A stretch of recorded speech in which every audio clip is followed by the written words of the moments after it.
Brendan Rodgers has taken the opportunity to make those alterations. Maybe Tony Ralston is another one we might have expected to have got a game here today, but Brendan Rodgers presumably feeling 6 is enough. Ross County 2 different from the team which beat Motherwell last weekend. 2 enforced changes for them, and Callum Scott is the referee. A blast of his whistle and we are underway in the East End of Glasgow. Celtic have won their last 12 against Ross County, and they will look to make a statement here right from the start as the ball goes back to Kasper Schmeichel and out to Cameron Carter-Vickers, who hopefully by now has got over that own goal. The minute he struck it, his head was in his hands in midweek, but thankfully for him and for Celtic, Dyson Maeda scoring to get a point against a very good club, Bruges, and it just adds to the belief that Celtic can extend this European adventure as they look to make the most of this 13th league game of the season. 11 wins and a draw so far, and a great run down the left side by Dyson Maeda, doing exactly what he normally does, really strong on the ball. There was no shifting him, and he just flashed it across the face of goal. And the disappointment for Celtic is that there was nobody able to cash in, but here they come again. Forrest seeing a shot blocked, and Ross County are scrambling defensively at the moment to try to stop Celtic going in front already. Yeah, and it was a really good ball in from Maeda. I just looking at him at the moment, Rob, and he's kind of hobbling a little bit on the back of that, whether he got a knock when he went to ground or whether he kind of almost strained the muscle when he put that ball. He's still running around, but he was just hobbling for about a minute after that excellent ball that he put in, and you're right, there was nobody getting in on the end of it, but and it went right across the face of that goal and away to safety. Looking as if he's moving a little bit better now. Looks to have maybe run off the problem. He's not one to make a big deal about little knocks in the course of a game, and seems to be okay. And he was just too powerful on the byline for Ross County to be able to stop the ball coming in, and it was had danger written all over it. Yeah, the one thing, obviously, Ross County have set up with their back three. They'll be forced into a back five, no doubt, for quite a lot of this game. And they've got 3 in midfield. Who goes into the inverted fullbacks is the question. Is it a fullback that's going to go in there, or will you be looking for Jordan White, who's not the most mobile, let's face it, to get around and drop back into midfield, because he's a big target man, isn't he, really, up front? But he's at the moment started off that he's pushed in on top of McGregor and leaving Ryan Hale up front as a kind of the lone striker. That allows then the other 3 to sort of sit almost in a line behind them. For back 3, you can probably read back 5 most of the time for Ross County, as they just tried to limit Celtic early on. George Harmon had the ball, but there was hesitation, and can't he lose it, and Paolo Bernardo works it on to James Forrest into the middle, and the attempt at goal was blocked. And now Alex Valle right in the middle of the pitch, replacing Greg Taylor from the start in this one, and Celtic goes side to side, and it's very quickly on to Forrest against Elijah Campbell. It's a low ball in from Forrest, and it's fended away at the near post by Ryan Leake. Yeah, I did pose that question, who would go into the sort of almost the inverted fullback down this on the Celtic's right hand side. It's Johnson, and it's a fullback that's going in on top of it. That means that Elijah Campbell has to come right out almost into the fullback position, and then they're stretched a little bit. Corner kick right hand side for Celtic. Luke McCowan fires it in beyond the back post. It was looked like a bit of a flap initially, but he got reasonable contact on it, did Ross Laidlaw, to get it out immediately of harm's way. But County are trying to play their way out from close to the corner flag, and it looked initially pretty challenging, and Celtic do win it back, and on the halfway line in possession is Cameron Carter-Vickers. 0-0 early on between Celtic and Ross County. 4.5 minutes gone on BBC Radio Scotland, and in possession Liam Scales, one of 6 changes to the Celtic team, which picked up that point against Club Brugge. Now Carter Vickers again down the right side. Forrest on the touchline, carefully playing it inside towards Scales. Took a heavy touch but got away with it. Valle with the cross ball in. One of the Celtic players takes a tumble. Down goes Adamida, and up with his arms wide towards Callum Scott, saying, "What about that one?" Yeah, listen, it was a good ball in from Valle down the left-hand side, getting in sort of almost inside left position, puts it in with a bit of pace, and Adamida was sort of almost lined up to go and attack the ball. But listen, I think there's good defending. To be honest, they are checking a potential penalty. Yeah, but I think it's coming together more than anything else. No penalty. Corner kick instead for Celtic. McCowan lifts it in, back post, and the whistle had gone before Laidlaw came for it. It was an infringement there and a free kick for Ross County. Yeah, listen, when you're a centre half and you're up against Adamida, if you're not going to get a ball, then you've got to go and get body contact on him somehow. As long as you don't raise your arms and put him on his back and so on, but you've got to have body contact to make sure he doesn't get a free header. And he went to ground, I think, too easily in that situation. And it's important in the game that Ross County have a presence defensively as well. They can't be brushed aside. So sometimes it's a fine line between being present and aggressive and having putting some pressure on defensively and conceding the penalty. But there wasn't enough in that one, certainly. In possession, Josh Nisbet, the Australian international, back to Campbell, one of the 2 county changes. Leak plays it forward down the left side, but it was way beyond Jordan White.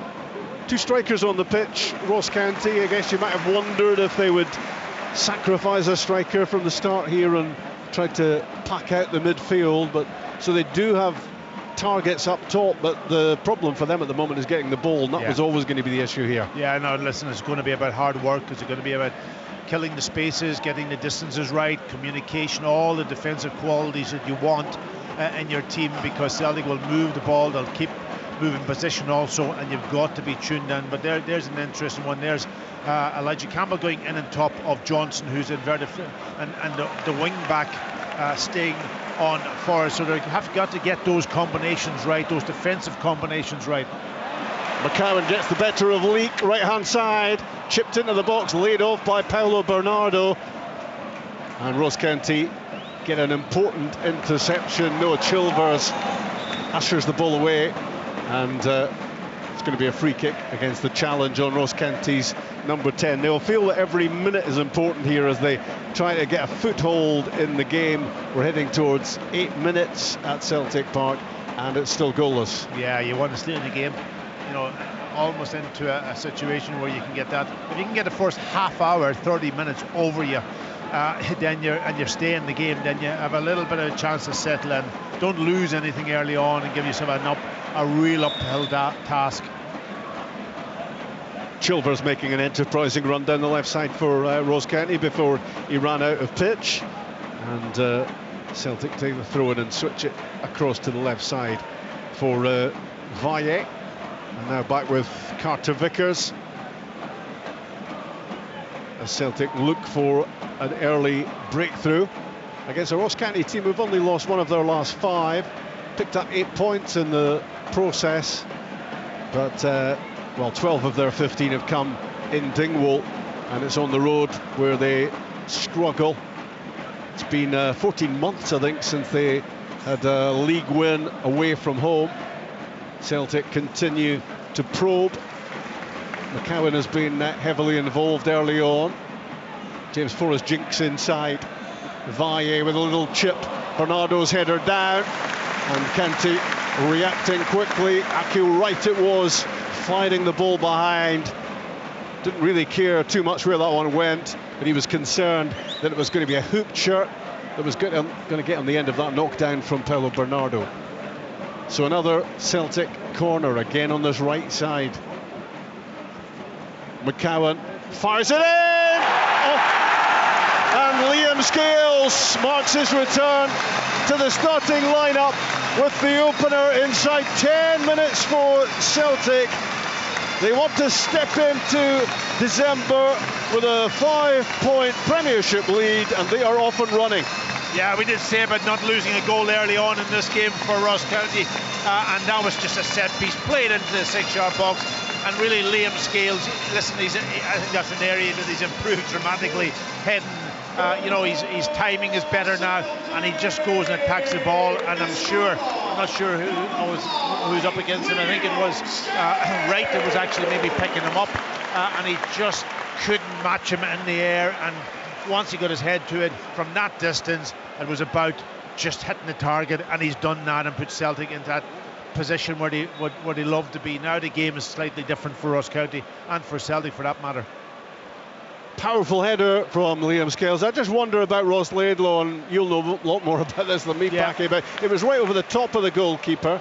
So I just wonder whether he would have been expecting to get a touch on that. It came off the underside of the bar, so any touch would probably have kept it out. Yeah, I think also what you want to try to do is deal with the cross first and foremost. It's in round that 6-yard box. It's high enough. Scales is jumping, and for a goalkeeper, not sure if he was blocked off in any way, but for a goalkeeper his size, I think he should be coming out there demanding that he's going to get. He did it in the first few occasions, got punches on them, but again, once you stay on your line, and when somebody gets a header from 6 yards, that's going to be luck then, more or less. Yeah, maybe he could have reacted slightly different and got a hand to it, but deal with the first issue. All good from a Celtic point of view, and that's Liam Scales' third goal of the season. And this is all going according to script so far. Not Ross County's script, but I guess most of us would have seen Celtic today just having too much, and especially the form they're on. 11 games without defeat going into this one since Dortmund. Yeah, the disappointing thing for Don Cowie is it's a set piece. It wasn't something that they've been cut up and Celtic have created something out of brilliant play and you were pulled all over the place. It's just a ball into a 6-yard box, and that's the basics, and that's the stuff that here's Adam Ida on the end of a McCowan pass, bursting in towards the byline, and it's good defending from Akil Wright. He had to stick close to Ida there, forces it behind for the corner, but that could have had the second goal written all over it there. Yeah, and it's so important for the Dingwall team, having conceded early, that they don't do so again, because at that point it would be game gone. Yeah, no, listen, I think he matched. It was a good run from Adam Ida, penetrating run with the ball, bit of power, but the defender up against him did well. Ross County will be nervous about this. It's another corner kick. Again, it's from the right side, and it's from this position that Celtic got themselves ahead. McCowan again with the delivery right into the 6-yard box, headed away by Nisbet, and Paulo Bernardo just channels the ball back towards Valle on the halfway line. Sorry, Robert, I was interested from that. I think he changed almost markers. Nisbet went on to Scales, who is, let's face it, out of all of the Celtic players, he is the tallest one of all, and I think looking at Ryan Leake, he is also the tallest one in that Ross County team. So I would assume that probably, I don't know whether that was the idea at the very start, so he would pick him up, but certainly it wasn't the case for the goal, but no. It was the case in that last corner, and he dealt with it quite well. Yeah, Don Cowie will be frustrated that Celtic haven't had to work hard enough for that opening goal, and Laidlaw was clutching at thin air as the ball clipped the crossbar on its way in. And here come Ross County looking to respond, but struggling to keep hold of the ball, and it's Johnston who makes a surging run down the right side, sliding in George Harman to turn the ball out. Celtic keeping the tempo up, and it's great movement from McCowan, and yet another corner for Celtic, and the pressure just continues for the team from Dingwall. Yeah, it's all Celtic, isn't it? They're making those little penetrating runs now also, and they've got to just stick in this game. Ross County, they have to keep defending Ross. McCowan again, low at the near post, flicked on by Ida, and chased out wide on the other side by Maida. Keeps it in, keeps it alive. Back it goes to Paulo Bernardo, and then Valle, and then Celtic work it forward down that left side, and Dyson Maida in possession. His ball flashed across goal, was the first threat. Since then, Celtic have had a succession of corners on the other side. And Scales heading in from one of those McCowan deliveries. Nice variety on his corner kicks, and it was a pacey one into the heart of the 6-yard box from which Celtic struck.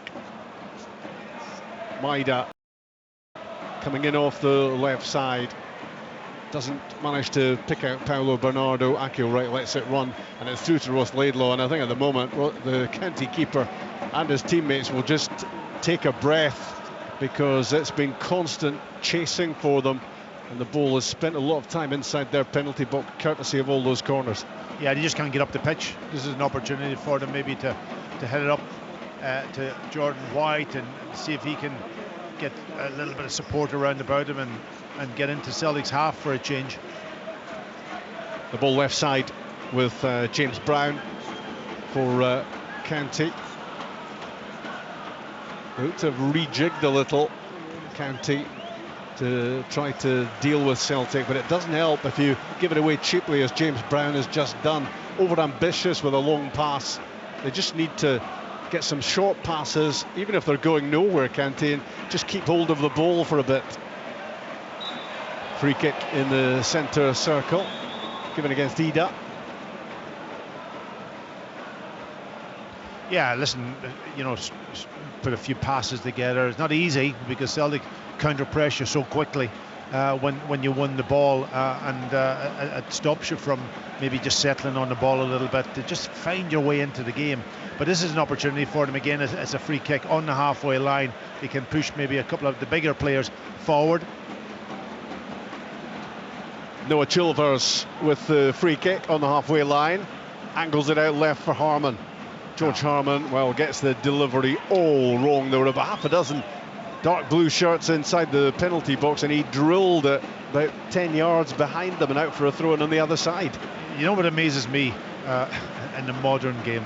If I was a centre half and I'm travelling 50 yards to get up into the box, and a free kick is executed in that manner, they don't say anything to the player.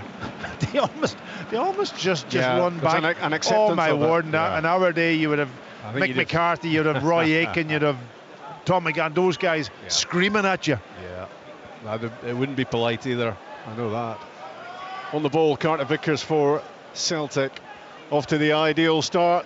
The home team, 17.5 minutes played. 1-0 they lead. Liam Scales, number 3 of the season for him. Pretty comfortable header, pretty easy header for him, and off the underside of the bar.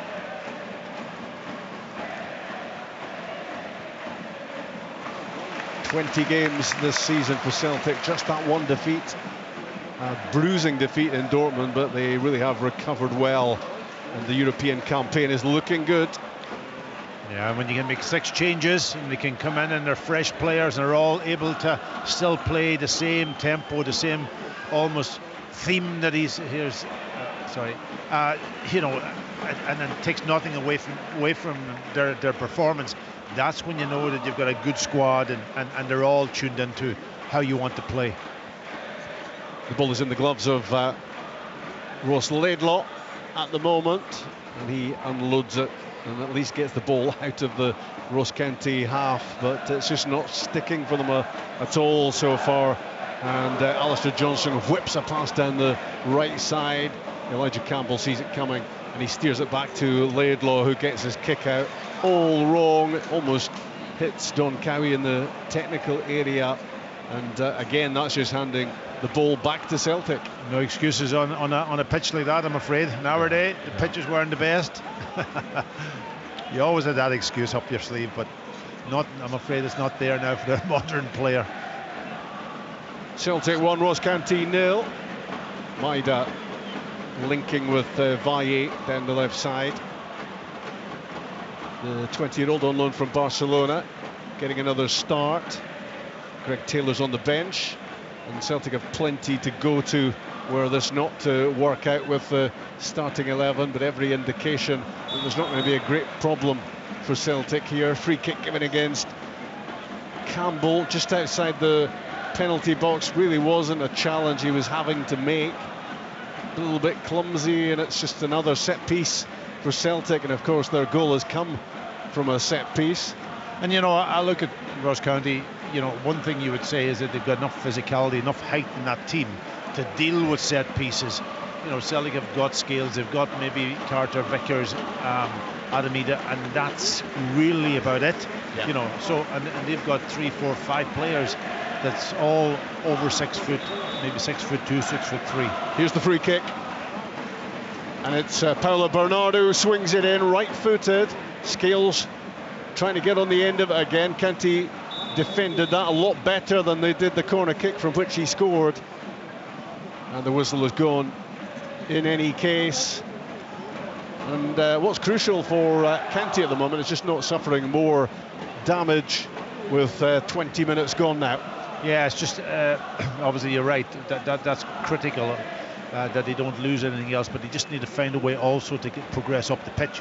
You know, the only time they've been up the pitch is from maybe goal kicks or for you know, the odd free kick, but in general play they haven't been able to do that because Celtic have dominated the ball. Celtic 1, Ross County 0. BBC Radio Scotland, one of 4 3 o'clock kickoffs today. 2 games in the Premiership tomorrow. St Johnstone Rangers, Hearts Aberdeen. Throw in midway inside Celtic's own half. Johnston with it, back from Paulo Bernardo, lofted up to halfway. Akil Wright can get on the ball and spin to find a little bit of room. Leak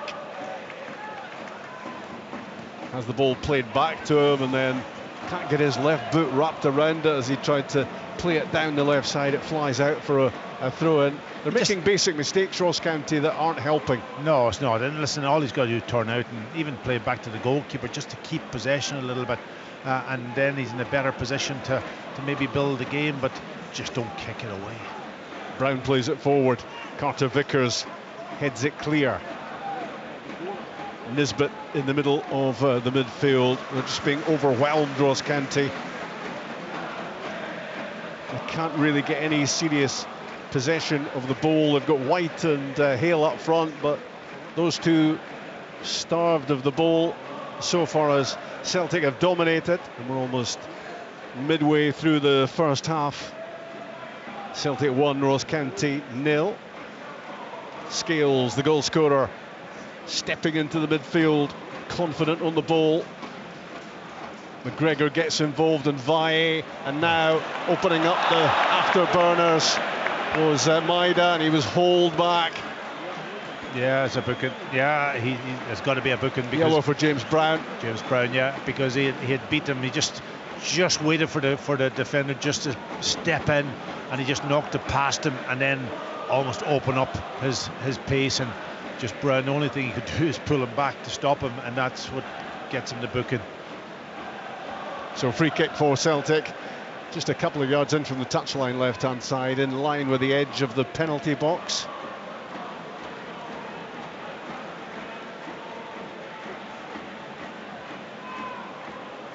Five inside the area, including the goal scorer Liam Scales. Paulo Bernardo and Luke McCowan are over this. It's Bernardo, swings it in. It was dipping into the 6-yard box. Any sort of touch would have diverted that away from Ross Laidlaw, but one bouncing into the gloves of the goalkeeper. Yeah, it was a great ball. Really difficult ball for the goalkeeper. He's got to hold his line, keep his eye on the ball, and hope that somebody's not going to get a touch on it. Maybe Adamida could have slid in. Maybe he just, he stayed on his feet, and that might have just got him a touch. And any touch at all, the ball was in the back of the net. Any time Ross County get close to the final third for them, they're just swatted aside by Celtic. And here's another example of that. Callum McGregor just weaving away, but maybe overdoing it in the end. I thought that was a free kick. I thought there was a foul on the Celtic captain. Play went on, and the effort from Ross County goes over the crossbar. Yeah, but listen, there was a chance. you know, and they won the ball off Callum McGregor, just did 2 or 3 bodies around him. He tried to step out with the ball himself instead of maybe getting that pass away as we normally see from Callum McGregor, and he was caught on the ball, and it was a good chance. I don't know who took on the chance. Who was it? It was difficult to tell. There were a cluster of Ross County players. The shot off target, but it would have in the end. Yeah, but that was a chance, and you know, really what you'd be expecting there, and at least try to get a goalkeeper to make a save. Just, you know, you don't get too many chances in this game. Valle cuts the ball back from the left-hand side. Paulo Bernardo is almost on the end of it. It's ushered behind in the end for a goal kick. And Ross County have got their way through 25 minutes with just the 1 goal conceded. Yeah, I don't know whether it was Charlie Telfer or Brown that maybe picked that ball up, but he was in a great position inside the box, you know, about 3 yards, and just on an angle, just hit across the goalkeeper and then ends up ballooning over the crossbar. Charlie Telfer making his first Premiership start here for Ross County, and alongside Josh Nisbet in that central midfield area, occupying a really important area. But I guess every area is pretty crucial for County here as they try to limit Celtic. But that's easier said than done. Scales in possession. Clipped forward. And the deflection and in! Oh, it's a flashing left foot finish, and Celtic have a 2-0 lead against Ross County. The deflection ensured the ball beat Ross Laidlaw. Celtic 2 goals in front. Yeah, it was a good run though. You know, and I was saying that Luke McCann hasn't really been in the game too much, but it was a lovely little run behind the defence. Nobody tracked him, and he got in, and then he was able to control, turn, and hit the shot, and then the body comes in the line of the ball and just takes it over the goalkeeper. I don't think the goalkeeper had much chance once the deflection. Yeah, it was Elijah Campbell who had tracked McGowan, but he shouldn't have been allowing him to get turned. He's almost headed off his left foot there when he's on an angle. And maybe another day the block might have come in and he would have, but they're checking it for handball. They're checking it. Yeah, no handball. Check complete. Yeah. And Luke McCowan has his 3rd Celtic goal. The deflection off Elijah Campbell meant that Ross Laidlaw had no chance of keeping that out, but it was Scales, having scored 1, who created the 2nd goal. His ball into the box, great touch on his right foot initially from McCowan, and then the deflected shot flew past Laidlaw for 2-0. And we've played only 27 minutes, and James Forrest now attacking down the right, cuts in. Lots of Ross County blue shirts there swarming around the ball, trying to get it away. Harmon plays it down the left side for Ronan Hale to chase, and it's all mopped up by Liam Scales. Well, he's making a pretty impressive return to the starting lineup. Yeah, listen, I think that he's so unlucky to be out of the team. I know Trusty's done quite well since he's got in, but Scales has been a revelation in the last while in the way that he's played. He's confident, he passes the ball well, he's quick enough, he's good enough now in the air, he's making better decisions defensively. So all the things you want in the striker. But you know, Celtic's got 3 very, very, very good centre halves at this moment in time, which is really, really important, because there's games like this that Scales will come in, Trusty will stay out, even Carter Vickers can take a rest the odd time and keep fresh. Celtic with a real spring in their step here, and they will feel they're well on their way to securing another 3 Premiership points already, and opening up a 5-point gap at the top of the table. And what do Ross County try to do from here? Well, I don't know. You know, we did say get over the first half hour and try and keep it 0-0. Now they're 2-0 down. albeit from a set piece and maybe from a deflected goal, but still they haven't had any possession of the ball really, and they haven't been able to advance into Celtic's last third to create anything. It's all just maybe the odd free kick and the long ball from the goal, as we've seen here now, the goalkeeper kicking it up. But it's the second phase now from these goal kicks that they've got to pick up, and invariably Celtic won the second phase also. Kasper Schmeichel has barely touched the ball in the game. Far less had to deal with a shot on target. Just the one shot at goal from County so far. It was an opportunity for them, but it was well away, well off target. Here comes Carter Vickers steering a ball wide for Forrest, takes it in and immediately off and running, and he curls one in towards the near post. And sliding in was Alistair Johnston, looking to get a touch, looking to add to his 4 goals already this season. Couldn't quite get there. No, super ball in, and you have a full back on the same side getting them. We've seen it this year already on a number of occasions. He's got goals out of it, but making that run almost into the near post area on the same side as the ball's on, and that's an incredible almost initiative to go and make that run and get in on the end of crosses. Chilvers plays one down the line. James Brown was after it. Celtic deal with the problem. They've had very little to deal with defensively so far, but County just looking here to get on the ball for a moment. Harmon hooks it back towards Campbell. Forrest applies some pressure, and the ball is fired out of play on the far side. I don't understand that. He knows he's coming under pressure. He can't hit a forward pass with any accuracy. Just play it back to the goalkeeper and start again. Yeah. So I don't know whether the goalkeeper's wanting it or whether it's a tactic not to give it back, but certainly just keep control of the ball and allow your team to get a bit of a momentum in the game. Motherwell 0, Hibs 1 at Fir Park. Junior Hoylett has scored for David Gray's team. Massive pressure on the Hibs head coach, but that's at least a good start in the game. Celtic 2, Ross County 0. Liam Scales and Luke McCowan both returning to the team. Here goes Forrest, pace to the byline, whipped ball in, and stooping to head it away was Campbell, and it's out close to us for a Ross County throw. 37 Premiership goals so far this season for Celtic, and just 4 conceded. Frightening figures. It's a good return, and again they're so in command of this game, and they've obviously made the changes, but the energy's there. Everybody's up for the task, and that is 6 players of a change. Normally you might get them a little bit rusty or whatever, but not on this occasion again. And the Ross County attacking players not even feeding off scraps. It hasn't got that good for them. Celtic dominating and looking to add to the 2 goals they have already. Yeah, I'm looking at obviously Jordan White and Ryan Hale up front. Obviously Jordan White's dropped in on top of McGregor.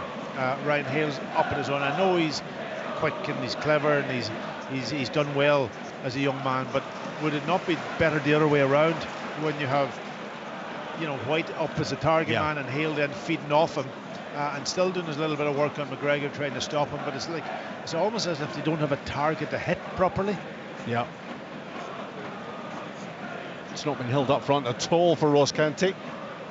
Attack after attack from Celtic, and 2 goals already.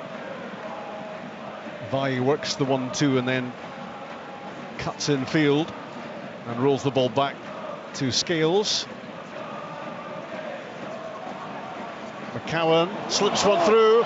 Maida, left side of the box, steps back, cuts it back, and the shot on goal from Forrest is blocked close in. As Celtic threaten to make it 3, here they come again. Maida to the byline. Paulo Bernardo, and it's 3-0 Celtic. and it's game over already, and this scoreline can get a whole lot worse for the team from Dingwall as Celtic head towards a 5-point Premiership lead.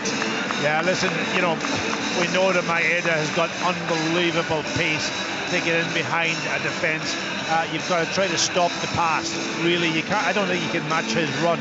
You've got to try and stop the pass and put real pressure on the ball. But Celtic are so good technically, and they've got good players. As soon as he got in, obviously the first chance was gone. It continued, and he ends up then being in a position to cut it back.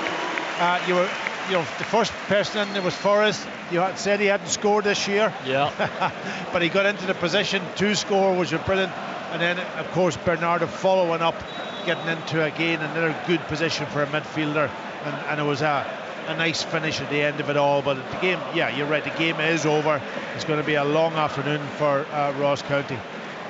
Relentless, typically relentless from Celtic. And the mistakes keep on coming from Ross County, and they could be punished again here. Maeda's header, Ida with his back to goal, the turn and the hit, the shot blocked, and it rolls back towards Johnston. Back inside for McCowan. Now McGregor right in the middle of the pitch. Let's fly! Callum McGregor, and you can make that 4. 10 minutes away from half-time.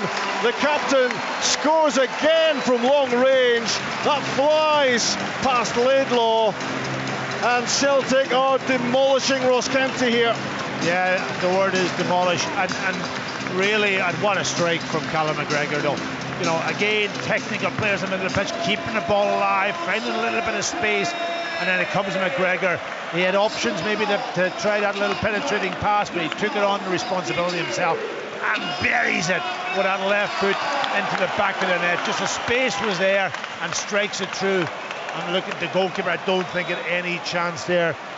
You know, again, I don't like criticising goalkeepers, but I don't think he had really any chance to deal with that. What a strike from Callum McGregor. Well, he's Mr. Consistency for Celtic, but not too often will he have had 6 goals by the end of November, and every one has been rattled in from long range.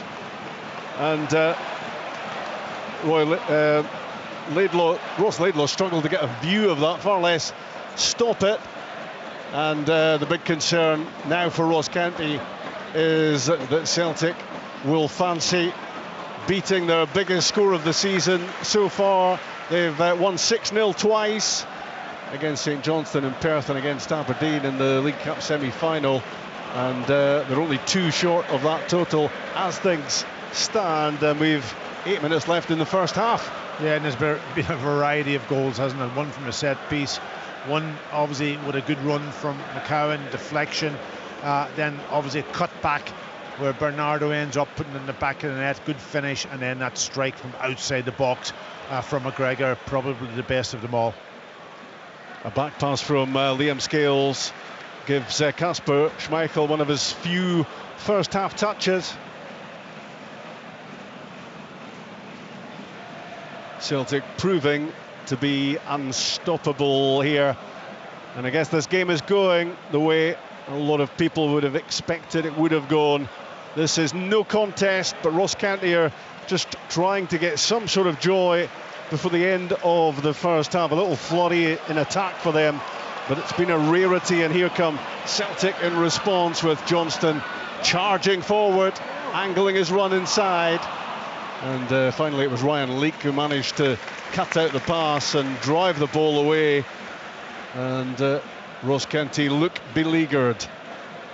He did. That was a good run though from James Brown, you know, getting into the byline, nice little bit of play, 1-2, and getting there, and it was a half chance, you've got to say. It was the first time they've been in Celtic's box trying to create something from open play, but then it leaves them then exposed when you get players forward, and Celtic quickly take the goal kick and the counter attack.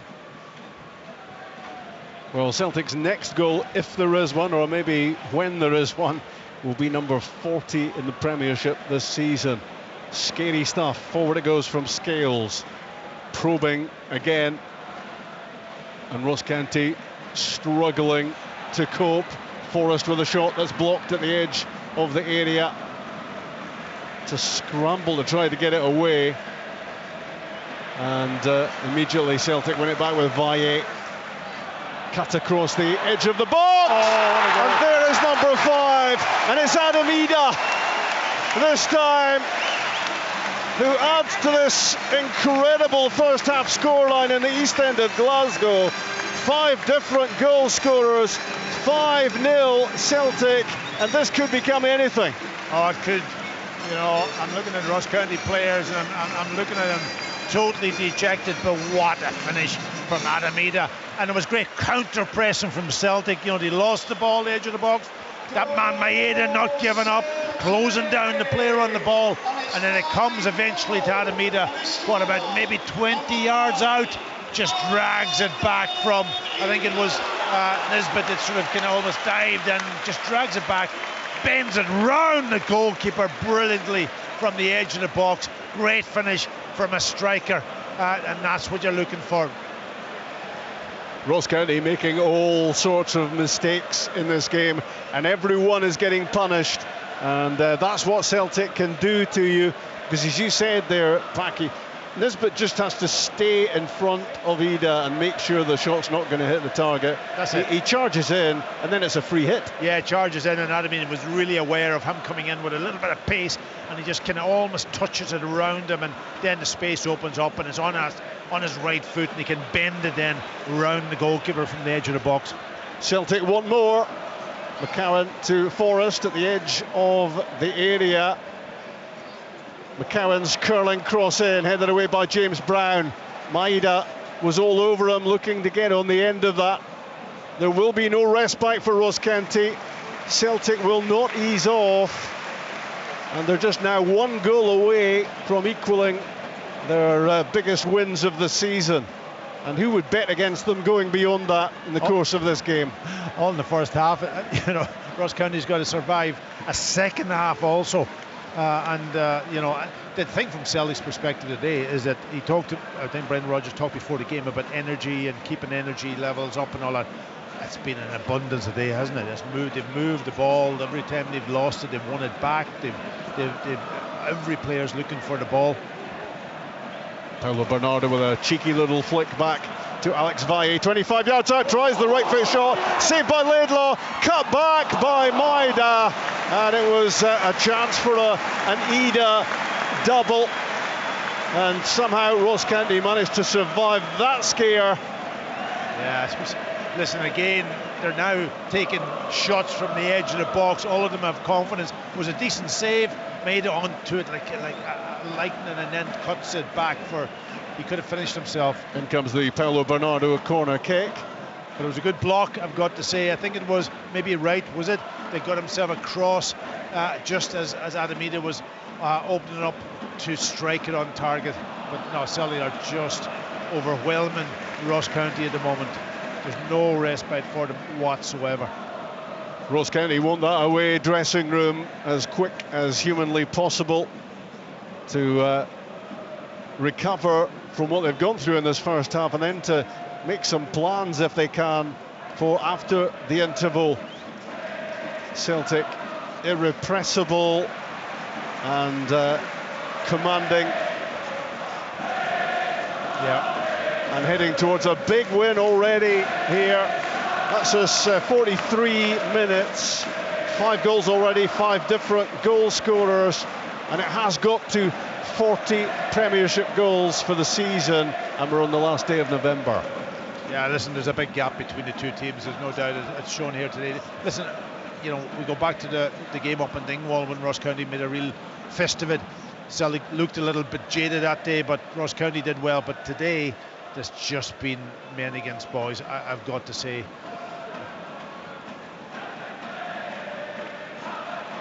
County in possession at the moment, but they look shot to pieces because of what they've had to go through, and a back pass just finds its way to Laidlaw, charging outside of the box. It looked as if it was going to be a chance for number 6 for Ida, and Ross County have just made too big a contribution.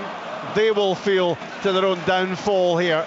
Yeah. Yes, Celtic have been sensational, but Ross County certainly could have put up a little bit more resistance. Yeah, Laidlaw's down injured. I think Adamida caught him just as he was clearing the ball. He's gone into the tackle and just caught him, and referee didn't give a foul, but he has caught him now.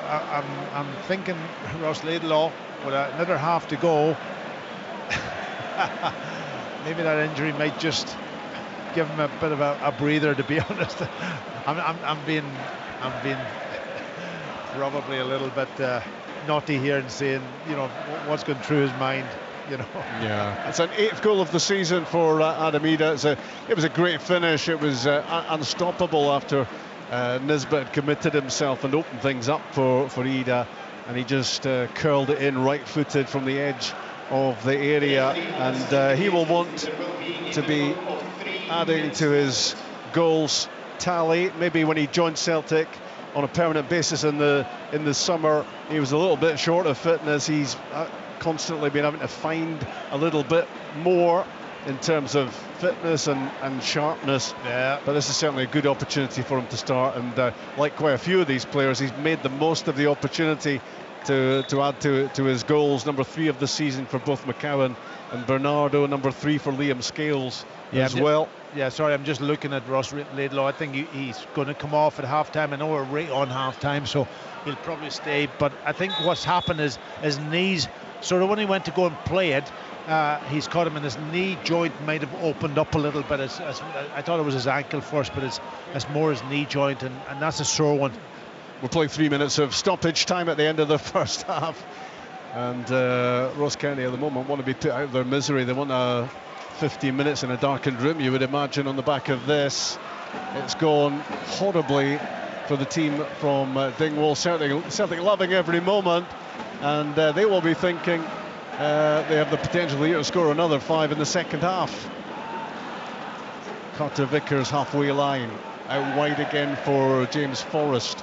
You know what Celtic are going to do, but can you stop them? Ross County haven't been able to. Forrest's cross into the box, and Paulo Bernardo incoming, took a touch and then fired in an angled shot, which was blocked. Yeah. It's gone behind. Laidlaw's down again, and I'm not sure if he's going to be able to continue. No, and I was a wee bit naughty saying that he may want off because of the scoreline, but he's not. He's going off because of his injury, and I can tell you that he's probably really hurt himself, and it's just opened up that ligament in his knee when he was caught, and if that ball was on target, I don't think he would be able to even go for it because he's in pain. I feel sorry for the young man. Yeah. And it was a double whammy, wasn't it? It was a terrible back pass. It was never getting to him. Ida could have scored, could easily have got there first and scored, but of course what happened was that Laidlaw came out to try to block the shot, got caught, and in addition to conceding 5 goals in the first half, he's now hobbling off, and he'll be replaced by Jack Hamilton. So what Ross County don't need really today is a change of goalkeeper, although maybe Ross Laidlaw's suffered enough. Yeah, well, that's the point, and listen, it's been a tough half for him, the goals that he's lost. I'm not sure, maybe you mentioned maybe one of them, the first one, the header from Scales, you might have thought that maybe he could get a touch on it. It becomes pretty unimportant now, doesn't it? Yeah, but the others, I don't think he had any chance whatsoever. Corner kick left-hand side for Celtic. The first half coming to a close as Celtic look for their 6th in from Paulo Bernardo. Headed away by James Brown. Ross County looking distinctly battered and bruised as we play out these 3 minutes of stoppage time at the end of the first half, and it's another corner. Paulo Bernardo swings it in, lots of pace on the ball. County managed to get it away. It was Ryan Leake who got his head to it. Laidlaw heading towards the tunnel and trying to work out the extent of that injury. Celtic have the ball with Carter Vickers. They've had the ball practically the entire first half. Right side, James Forrest. 5 goals, and he'll be disappointed he doesn't have one of them. But there goes the half-time whistle. The Celtic fans are on their feet. What a performance from the home team. 5 different goal scorers. Ross County have been blown apart. Scales, McCowan, Paulo Bernardo, McGregor and Ida. Half-time, Celtic 5, Ross County 0.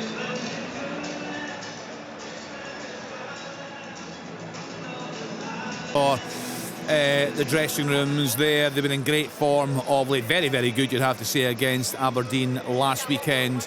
And goalless there at Tannadice in the first half, Tom. But the story of the day could be developing at Fir Park. We've spoken an awful lot in recent weeks about David Gray. He could rest a lot easier tonight if things stay as they are. Yeah, because I mean, if they, draw midweek, signs of life there, getting a draw late on and 2-0 up at half time. And, no real discernible signs of weakness where they've been traditionally weak this season. It's been a solid enough performance. Look, it ain't over till it's over. Hibs season will tell you, just let's not make any bold predictions, because they have a habit of turning good situations into really bad ones. But this is, after 45 minutes, this is a dream situation for David Gray. Yeah, Billy Dodds, it must consume you as a manager when you're on that bad run of form. No, Billy, actually, we'll get Billy just in 1 minute's time, Michael, but you have to feel that the personal side here for David Gray, he's a club legend, we know that. It's been torrid for him in recent weeks. Of course it has. I mean, look, he's no different than any other manager that's going through tough times in that respect, but the fact that he has that connection with the club and how highly he's held by the support, then the issue is he needs to turn it around quickly. Now he's got the result during the week, which feels like a victory in the end, because it looked like it was just going to fall away from them, and now they're 2-0 up. This is, I was saying before the game, so important today that they came up with a performance and a result, and it looks at the moment like they're going to do that, and it gives them a bit of, it also gets the players to start to believe again in what he's looking to do. Yeah, that's important. Because, as a player, regardless of whether you like the manager or think he's good and that he is putting over a good message, if the results are no there and the performances are starting to disappear, individual players are going to start to go, maybe he's not that good, subconsciously. Yeah. So this is a massive week that it's been so far. Are you still playing there, Stephen? Yeah, we've got about 10 seconds left, Kenny. There was a stoppage in play. The referee's communication system wasn't working, so I think that's the time added on. But just to sum up that half, Dan Casey tried a diagonal ball, kicked it straight out of play, and I think Grant Irvin has blown the whistle, and the boos are ringing it around Fir Park. 2-0 to the visitors. Who would have thought it? My goodness, how quickly things can change in football. So all the half-time reports to come on Sports, and we're with you on BBC Radio Scotland right through until 6 o'clock. All the grounds, all the goals, all the news. This is Open All Mics from Sports Sound. From BBC Radio Scotland. You're listening to Sports Sound on BBC Radio Scotland. Fan reaction to come later in the programme. Celtic absolutely running away with things at home to Ross County this afternoon. There's an option there of Open All Mics or commentary. Our commentary team this afternoon, Pat Bonner and Rob McLean. Well, Celtic, Kenny, have twice won 6-0 this season. It's going to be one major surprise if they don't go well beyond that in this one. Already 5 goals to the good halfway through. Ross County have made a contribution to their own downfall. They've played really poorly, but Celtic have been mighty impressive, unstoppable in this first half. The damage started for County inside 10 minutes. Luke McCowan corner on the right, headed in by Liam Scales, in off the underside of the crossbar. They reversed roles for number 2. Scales into the box, neat touch with the right foot of McCowan, lashed in with his left. It took a deflection of Campbell, and that gave Laidlaw no chance of stopping it.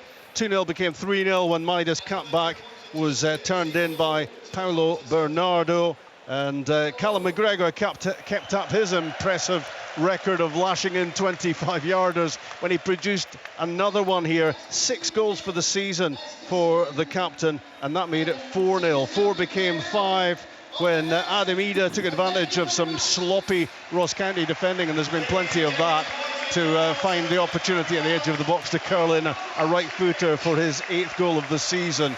And just when Ross County thought things couldn't get any worse, they've lost their first choice goalkeeper, Ross Laidlaw. It was a poor pass back which didn't find him. He had to come out charging out to stop Ida scoring again, and in doing so damaged his knee. He's been replaced by Jack Hamilton. And what's 5-0 going to become before we're finished here, Packy? No, listen, it could be anything.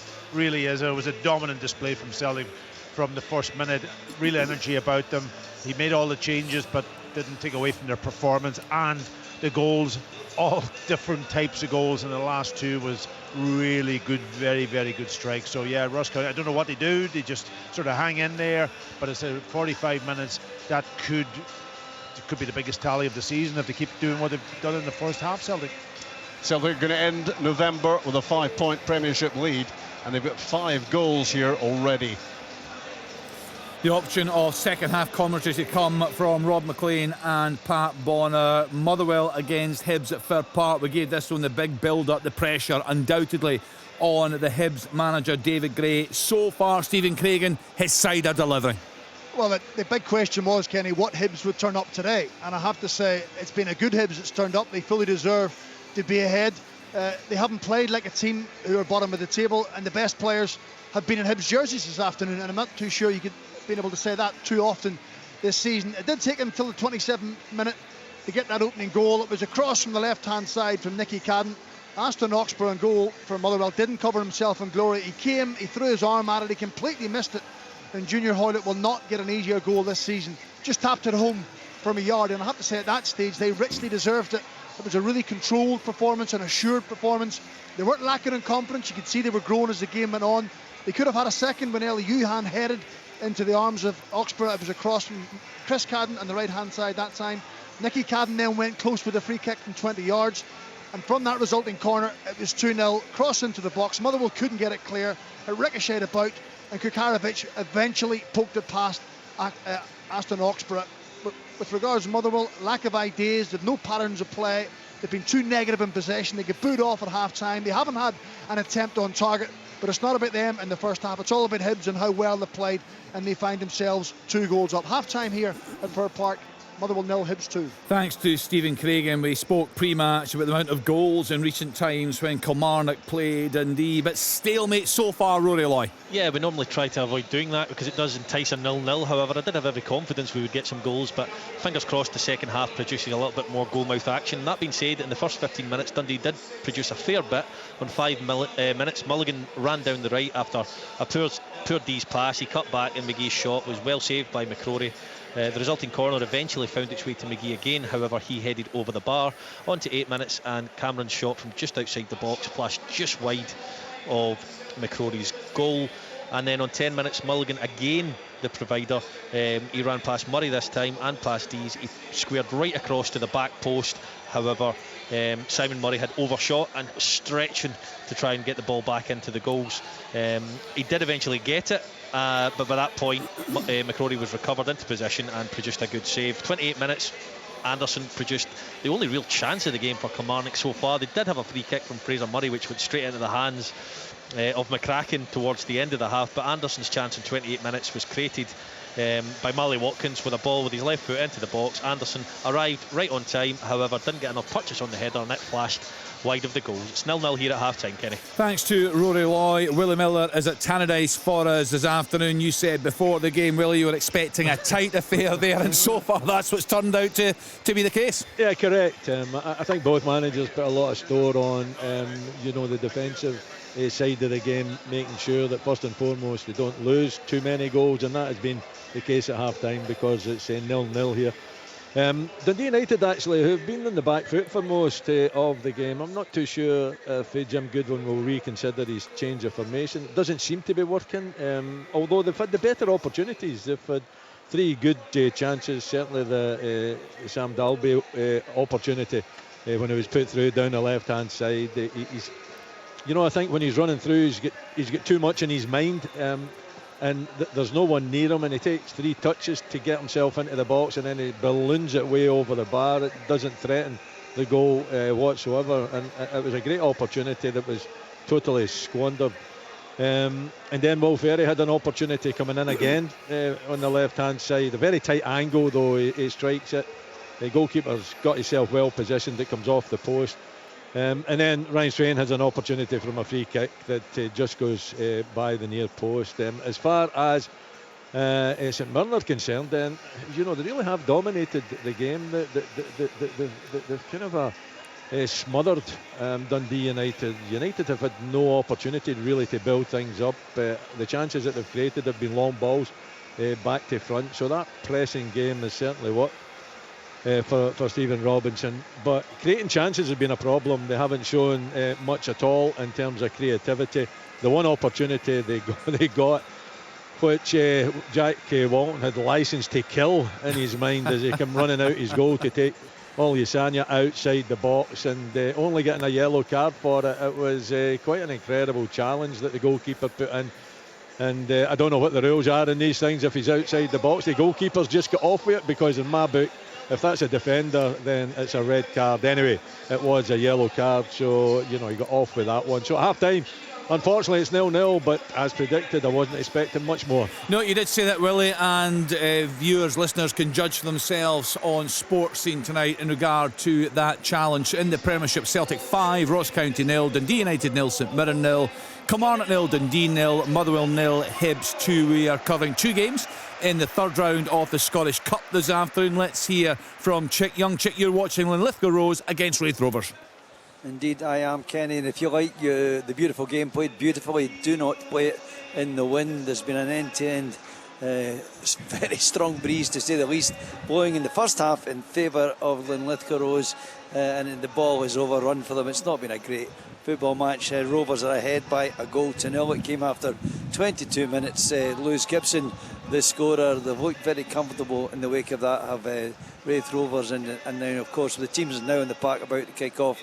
Linlithgow Rose will be playing into that wind, hoping they can salvage something and keep themselves in the Scottish Cup. But for my money, it's the Championship side who really have a gripping thing. 5 changes in their side. Remember, Neil Collins has changed things around, but they look to have a grip in this football match. We are about to kick off in the second half, and it is Linlithgow Rose 0, Wraith Rovers 1. Thanks to Chick Young. Next stop, Ammon Vale, Livingston at home to Brora Rangers. Let's hear from Stephen McGinn.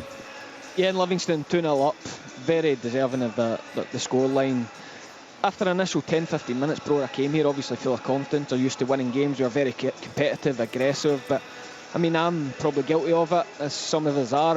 Typecasting Livy has been quite direct, quite physical. They've been the absolute opposite here. They've been a joy to watch, and Brora have really struggled to get out the half at times, and it's all been from really good play, good football from Livingston, some really good stuff. The midfield of Pittman, Shinnie and Mackley have just totally ran the game, and when Yenge, it's like he clicks into place. He's so quick, he's so strong, good footballer, and they just can't handle him. So very worthy of the 2-0, and I'm expecting it to continue the same.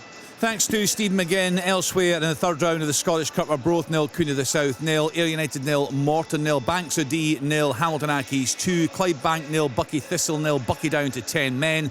Cove Rangers 0, Inverness Cally Thistle 0, Cowdenbeath 0, Brecon City 1, Edinburgh City 0, Dunfermline 1, Elgin City 1, Kelty Hearts 0, Forfar Athletic 1, Stirling Albion 2, Fraserburgh 2, Annan Athletic 0, Irvine Meadow 0, Stenhousemuir 1, Linlithgow Rose 0, Wraith Rovers 1. As we've just been hearing, Livingston 2, Brora Rangers 0, Musselburgh 1, Bo'ness United 1, Peterhead 1, Montrose 2, Queen's Park 2, Partick Thistle 1, Stranraer 0, Broxburn Athletic 1. Tom English, as we await the teams to come back out. That was my cup upset. That's Which one? Roxburn. I didn't tell anybody, mind you. But no, you never. Okay. Well, here's time for another prediction, right? Celtic, higher or lower than 8 at the end of this game? Lower. Think so? Yeah. I think it look could at the be bench, Tom. Look at the bench. 7 or 8. I don't think they'll keep this up. 7 or 8. So. I mean, we were saying, Pat, this is a great opportunity, and they're taking it for the likes of McCowan, Ida, Bernard, and also Liam Scales back on the side today. Yeah, absolutely, and they have made a change here. Yang is on for Maeda, so Yeah, listen, they've got a squad, they're getting games, and they're all high in energy, and that's the difference. That is a difference. Well, a long second half ahead, you'd have to think, for Ross County. A choice of listening once again on Sports. And to listen to commentary of Celtic against County, tune to Digital, 810 medium wave, and BBC Radio Scotland Extra on BBC Sounds. For Open All Mics, tune to BBC Radio Scotland on 92 to 95 FM and BBC Sounds. And you can follow all the action live online, bbc.co.uk/Sports Scotland. Football from Sports Sound. Brilliant drop of the shoulder. What a goal! From BBC Radio Scotland. There's no substitute.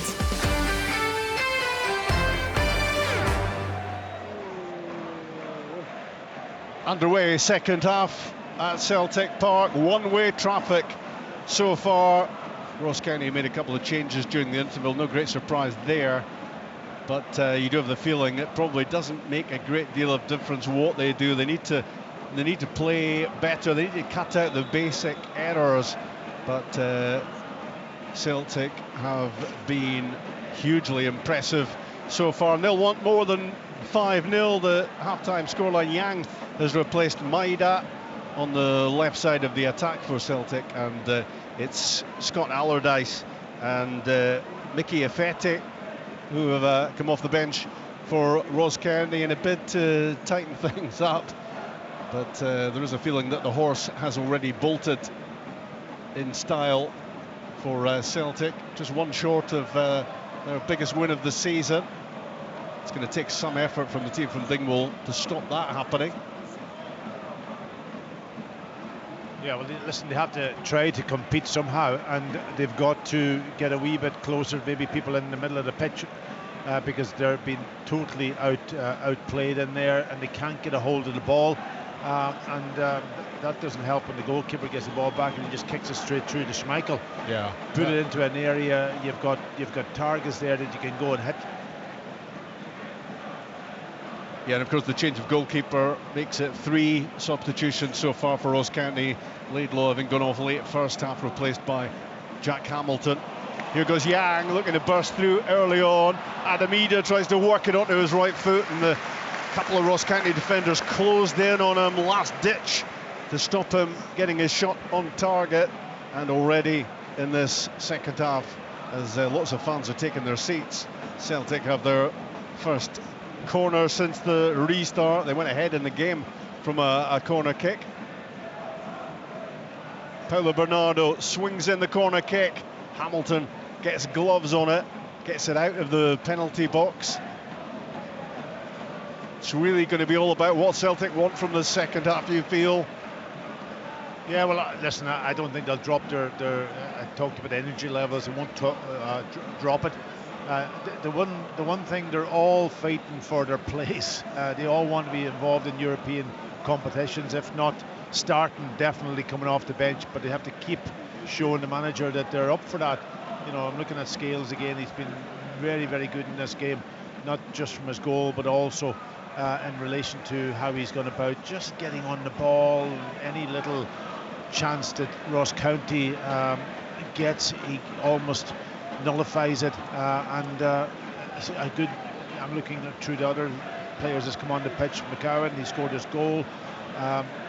Bernardo scored his goal, so they're all making an effort, so they won't drop in the second half.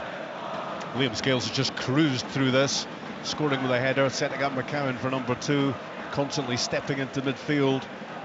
Valle to Yang, inside he goes, looking to link up with McCowan. Cleared, but only as far as Callum McGregor.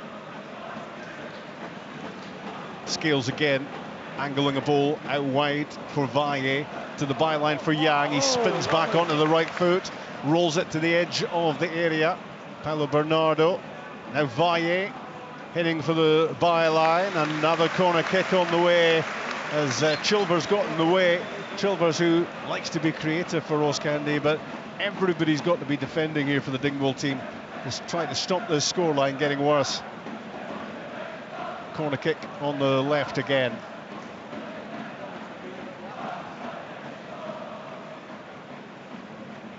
Quite a lengthy half-time break for some of the fans, still coming back.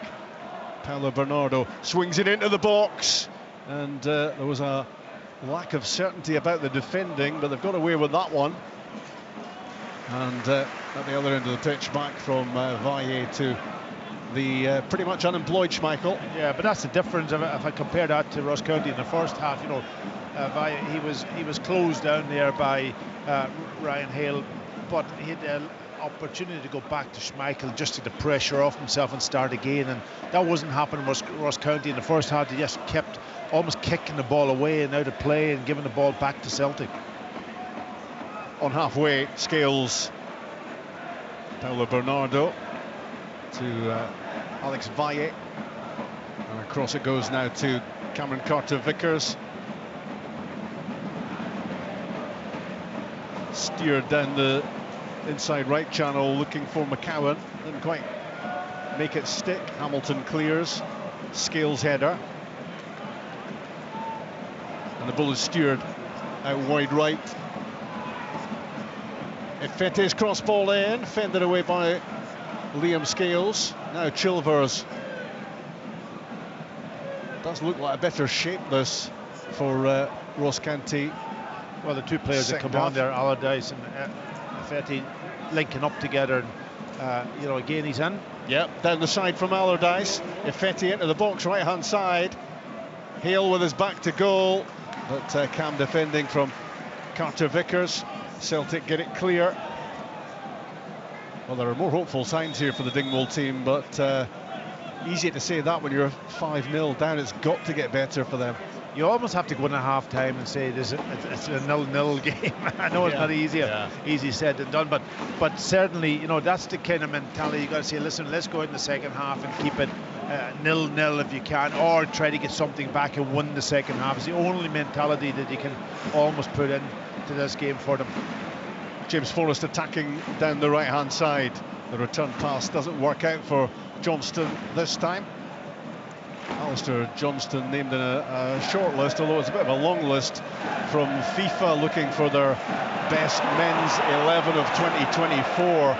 Lots of names in it, I think 22 defenders in it, but it's a fair old achievement for Alistair Johnston to be named in that context. It isn't half, absolutely. I didn't know that, actually. That's good for him. It builds his confidence also, that he knows he's up and out. Did you say top 20? There are 77 names, 22 defenders in it, so there's a lot of defenders, but for him to be there, and it's about Celtic and it's about Canada as well as performances internationally. But what an improvement in a player of Paki. Yeah, and you know, you could say that for a number of players. Even the young left back who's come in, took him a little bit of time to get into the team, but he also made a big impact the other night against Bruges when he came on the pitch, and you know, he looks as if he's settling into the rhythm and the way the Celtic want to play also. Yeah. Back in the centre circle with Scales. Valle ready to receive it, and quickly on to Yang. Yang against Ifete.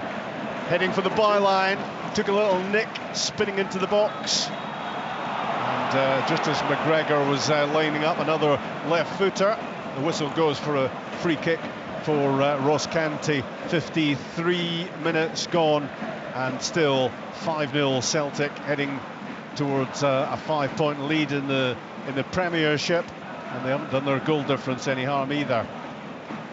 Just the 4 goals conceded this season in the league, 40 scored. Aberdeen play tomorrow. They will hope to close that gap at the top if they can. St Johnstone Rangers and Hearts Aberdeen, the 2 games tomorrow. Still Hibs 2 up at Motherwell, and another of the 3 o'clock kickoffs. Celtic play it out calmly from defence. Scales to Valle and back again.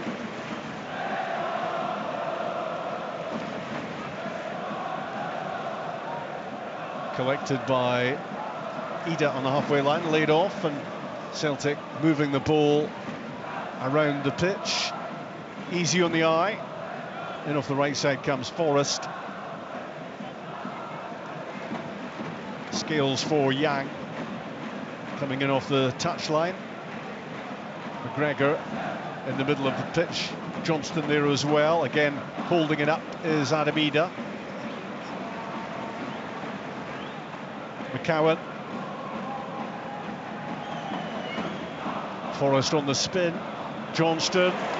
James Forrest to the byline, fires it across goal. And Ross County managed to deal with the cutback. Goes behind for a corner kick. Looked like goal number 6 was on the way there. Yeah, it was brilliant build-up play. Really good passing, control passing, and control of actually everything that they were doing. Bit of composure in there also, and the movement off the ball just to keep that ball flowing from left to right, and then penetration. In comes McCowan's latest corner kick, a flashing header. Back off the crossbar. I think it was Adam Ida's header. It was almost in for half a dozen. Yeah, good whipped in ball, but good movement again across. Nobody picking him up, and he was well outside the post when he got his header, but it flashed off the outside of that left-hand post. Paulo Bernardo swings in another corner kick right on top of goalkeeper Jack Hamilton again, and Ross County happy to hear the referee's whistle. That means a free kick for them and a chance again to take a breath. It's been a breathless game as far as they're concerned. Really searching examination they're being given here by Celtic, and happy at the moment that the scoreline hasn't got any worse than 5-0. Yeah, what's impressive about Celtic is that every player that's introduced, whether you come off the bench, whether you start the game, whether they all are in a system, and they all seem to be able to play to that system. Moving the ball really well, counter pressing, pressing from when the opposition have it back to their goal. You can see the idea will go here, maybe not as quick as Kyogo, but that's drilled into them now. That's the way that you've got to perform to be in this Celtic squad, and if it's not, then you're not going to be part of it. Back goes the ball to Jack Hamilton. Celtic were trying to hunt it down. Forrest was on top of the goalkeeper as he got it clear. But certainly those two changes have helped Ross County.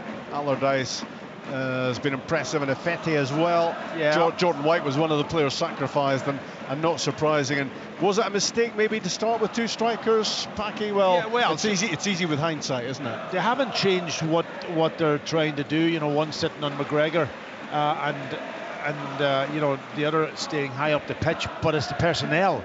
What surprised me was that you had Jordan White, who's a big target player. Let's face it, he's experienced. He'll do the job. He'll try to do the job, but having to come back into that area and almost having none of the ball, and then having to work and trying to stop McGregor, virtually impossible for a player of that type to do it. Now they've changed. They pushed Charlie Telfer further forward onto him. Allardyce has now sat in Telfer's position as a kind of a holding midfield player, and it's allowed him to get a little bit tighter to those creative players in midfield.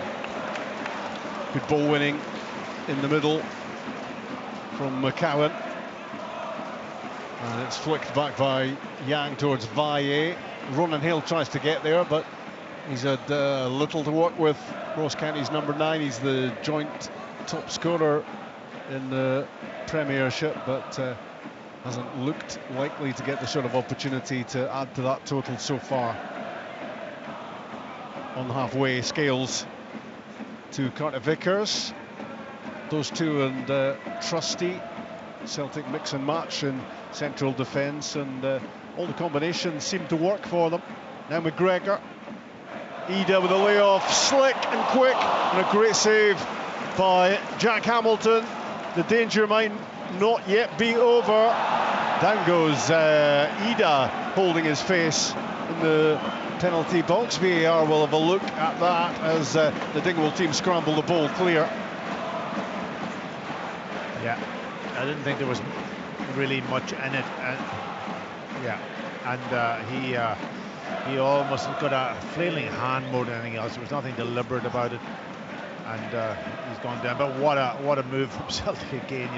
That almost passing, third man running. You could see the run from Yang.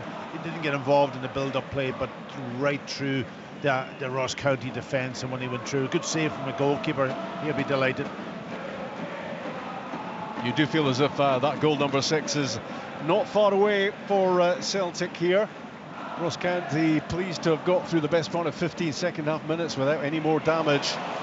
Forrest slips the ball through, and unlucky was Johnston to see the ball bounce off his heel, otherwise he could have been in.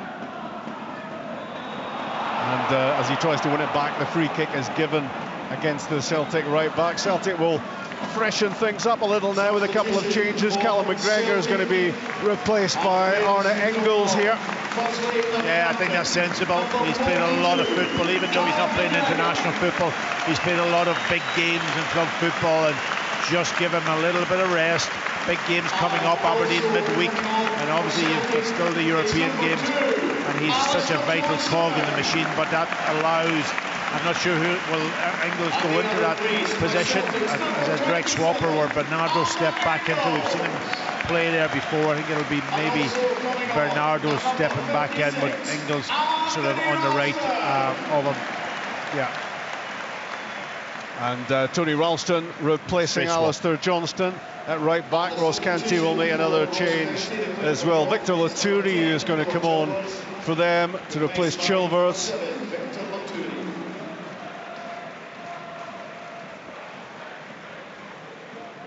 So fresh legs for Celtic, just what Ross County don't need.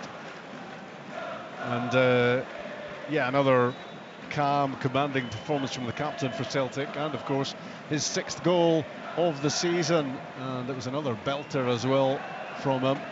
Rattled in with his left foot from 25 yards, and that was number 4. Yeah, there was a brilliant strike. You know, we've seen him do it so many times with that left foot, but a lovely strike. I don't think the goalkeeper had any chance, as I said in commentary. If you're Ross County, you've just got to know what's coming from Callum McGregor at that point. County feed the ball out wide right for Ifete. He lays it back to Victor Laturi, gets his first touch. The ball blocked by Valle, out for a throw-in for the Dingwall team, and the scoreline remains what it was halfway through at 5-0. Celtic 5, Ross County 0, heading towards a 5-point advantage at the top of the Premiership. Yeah, do you think Laturi should have been even in the start? He's a very experienced player coming here to Celtic Park, and he can pass it. Yeah. Yep. Didn't play last week, so maybe he's been coming back from injury, and Don Cowie didn't want him playing the whole game, but he's certainly got a calmness about him, and it's he who slips the ball down the side to Charlie Telfer. Right hand side back to Laturi. Celtic break it up. Valle and Yang combining. Scales to Engels and back to Kasper Schmeichel, just in case he's getting lonely back there.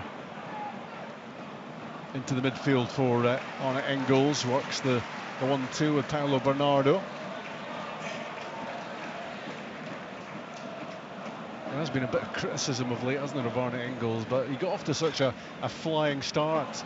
He was so impressive that probably inevitable that his form was going to shade a little at the age of 21. Yeah, the only thing maybe is because he's got this price tag on his head. The 11 million, yeah. Yeah, but you know, he's won, and he's not a project. I think he's as a really good player. He will improve as he goes along. He's got the physique, he's got the technique, he's got a great strike on him. He will score goals, but as I said before the game, it might be that he's just been asked to play a slightly different role when it comes to European games, and that's just maybe stopped him from having that more freedom that he had when he came first. And young players need time to understand that and almost work on it. Brendan Rodgers talking yesterday about fans showing patience. Good luck with that one, to be honest. But when you look at the likes of Paolo Bernardo and Nicholas Kuhn, how they have improved from what they were offering last season, sometimes you just have to have faith and look at the quality and the potential of Engels. He's only 21 and he's already given, as you say, great glimpses of what he can produce in the future, and he's got most of the second half here to make an impression as well, alongside Paolo Bernardo and Luke McCowan in the Celtic midfield. Ross County play it out. Ryan Leake launches it forward, chested down by Tony Ralston. County win it back. If it's stop-start in the second half and there have been signs of that, and if it's going to be disrupted, Ross County won't complain, because there was just too much flow about the game in the first half, and it was all flowing in the direction of Laidlaw, their goalkeeper. Yeah, well, I did say, obviously, the substitutions has helped Ross County. Obviously, a bit of freshness, a bit more experience, I think, also, and a better shape to them. But you know, I did say that maybe half-time team talk would be about trying to make it 0-0 in this second half, or could he win the second half? And so far, it's been okay for them. Here goes Luke McCowan driving down the middle, trying to play in James Forrest. It was a good cut-out. Celtic fans frustrated that pass didn't find its target. If it had got through, Forrest was in with a big chance to add to 5-0.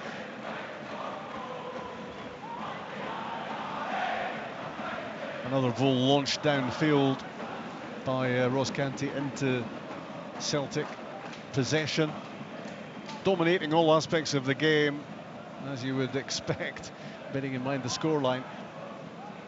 Ross County have been blown away, but they'll be happy they've got through 20 second half minutes without conceding again. And they're not big scorers of goals either, Ross County. They're the lowest in the Premiership with 12 so far, and they've never looked likely to add to that here. They had one chance, hadn't they, in that first half? Yeah, but that it didn't hit the target, and if you get one chance, you've got to make the most of it, and they didn't. Scales to Carter Vickers. McCowan slips it through. Adamida. Looked like a great save that from Jack Hamilton. Got a touch on it to divert that away. The angle shot looked like it was heading in. Yeah, listen, it was a good run again. You know, Leak let him go, and he's played off his shoulder and got in. And first thing in his mind is trying to hit the target. It was a good save. So from that perspective, the goalkeeper's done well. He's had two very good saves in this second half to keep the scoreline at 5-0. And unlike Ross Laidlaw, he hasn't conceded yet. No. If you've just joined us, Ross County are 5-0 down at Celtic Park. Top performance this from Brendan Rodgers and his team, having made 6 changes to the team, which did well to get a point against Club Brugge on Wednesday night here. So Celtic making real progress both domestically and in European football as well. League Cup final to come. It's going to be a 5-point gap, 5-point lead for them at the top of the Premiership, and they're well placed to go further in the Champions League as well. Here's Efete trying to force his way in off the right side. Valle did well enough to stop him. And now, of course, Celtic are on the move. Paolo Bernardo to Luke McCowan, and now James Forrest jinking one way, then the other. Tries the shot, took a deflection, spins over the top. Another corner kick on the way for the home team. I've got to say, the first situation from Allardyce again out to his partner to Kim on. Efete, it was a brilliant ball over the top of Valle, and Valle did well to get back in and defend, and then suddenly, how quickly did Celtic break up the pitch? 3-4 passes and they're almost attacking Ross County's box. Celtic so dangerous on the transition, as they showed again there. Corner kick, another one, left hand side. Paolo Bernardo swings it in. Jack Hamilton at full stretch to claw that away right-handed, and Ross County launch it forward down the line, out of play for a throw-in.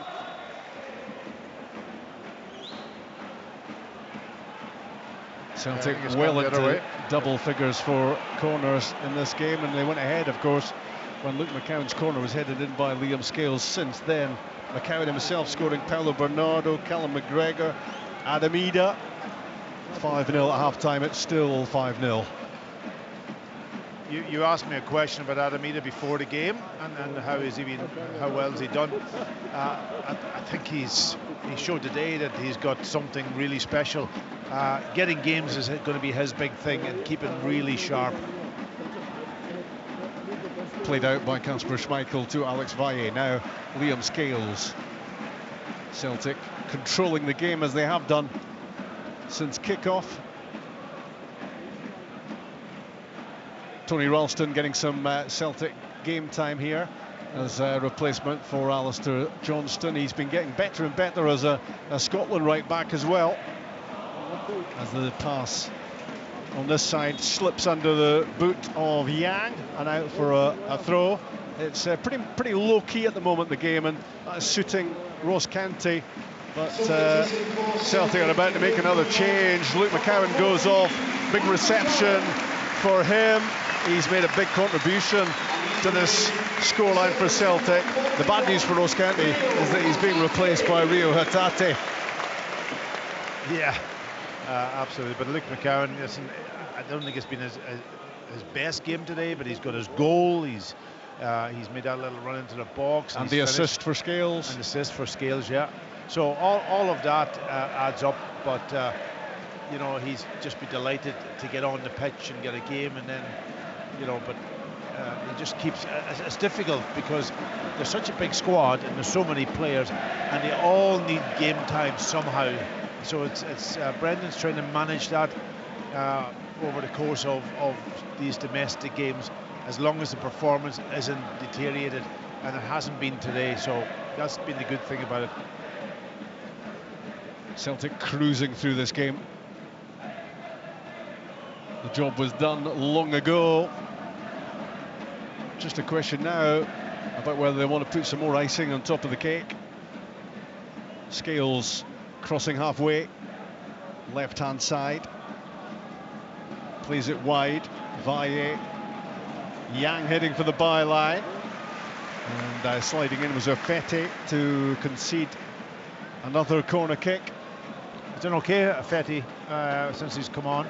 He's playing obviously as a wing back, and you know, he's doing the defensive role quite good, but he's also got himself into really good forward positions. So I think he's done well. He's strong, he's physical, but he's also understands the position. 71 minutes, 5-0 Celtic against Ross County on BBC Radio Scotland. One of the many corner kicks is en route into the box, and the header from Adam Ida goes off target. It was a little bit behind him, and it was awkward to try to get his body adjusted to get that on target, and it missed in the end. Ross County will make another change. Alex Samuel is coming on to replace Ronan Hale, who's done lots of running, most of it without any suggestion of getting the ball. Yeah, it's a horrible game for him to play, isn't it? You know that you're not going to have very little opportunities inside the box.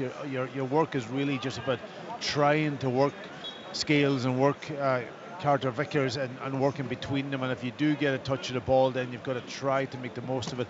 But it's been so difficult for him. Up goes Valle. The ball breaks towards Samuel, makes his first move. Tries to cut the ball back. Good recovery from Valle. Got his body in the way.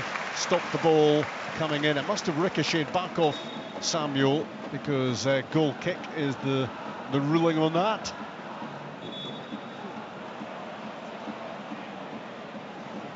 Celtic 12 games without defeat since Dortmund, and they've scored 2 goals at least in 22 successive league games, and that's the longest such scoring run in club history. So the goals are coming very freely for Celtic. That's a fair old stat pack, isn't it? Yeah, it isn't half. It isn't half. They'll maybe be a bit disappointed in the second half that they haven't been able to add to their so far 5 goals, but they've made chances. You know, they've hit the crossbar. The goalkeepers come up with a couple of really good saves in a 1v1 situation. So you know, they have made chances. They moved the ball around. Maybe not as quick as they did in the first half. But again, probably that's down Ross County changing a few things too in the middle of the pitch, and just doesn't quite allow them to dictate the game the way they did in the first half. James Forrest wide right for Celtic. 5-0 they lead. Back to Arne Engels. He switches it to Tony Ralston. Hatate fires it in from the byline. Oh, and it's a swing and a slice, and the ball clips the crossbar on its way over. It was so close to an own goal, and Ross County lucky to get away with that one. Wow. I'll tell you what, everybody just paused for a second to see where the ball was going to end up. Just came off as almost as, I don't know whether it came off his shin or off his boot, and it just looped over the goalkeeper, but just looped and grazed the top of the crossbar. Celtic getting closer and closer to goal number 6. Engels fires in a corner from the left side, headed off the line, still not clear. Scales with a shot at goal. 2 players for Ross County throwing their bodies in front of that to block the Scales shot, and it's spun behind for a corner kick on the other side. Well, if that went in the back of the net, I think Liam Scales, it showed good composure, chesting it down and then hitting the volley. It would be a one of these goals that you'll remember as a centre half, because they don't come around too often using that technique. Another corner kick, outswinger from Engels this time. Carter Vickers with the header, a glancing header, collected wide left by Paulo Bernardo, and I'm not sure what Alex Valle was intending there from the 50 yards out. If it was a shot at goal, it was more than optimistic. No, it wasn't a shot at goal. I think he just panicked a little bit, and he was last man, so he didn't want to get caught on the ball. It kind of bobbled up high on him, so he just volleyed it out of play down to give away the goal. A goal kick to Ross County. Better there than getting caught on it. 75 minutes.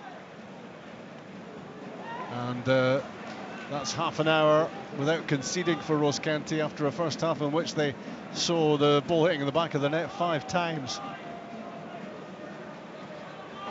Back from Hatate to Valle, and Scales rolls it into the box for Kasper Schmeichel. I think the other thing is probably maybe added to Celtic's game, and this is not a criticism of Joe Hart by any means, but I think Schmeichel is better with his feet, and I think the defenders are more comfortable with him, and that's why maybe at midweek that maybe Kuhn should have used him when he ran back, because he is very, very comfortable. He can take the ball, and you know that when the ball goes back to him that he's comfortable and he can pass it out. And of course that ended up with Cameron Carter-Vickers rolling the ball into the back of his own net. Celtic responding with a Maida equaliser, and in retrospect, a really good point against a very good club Bruges.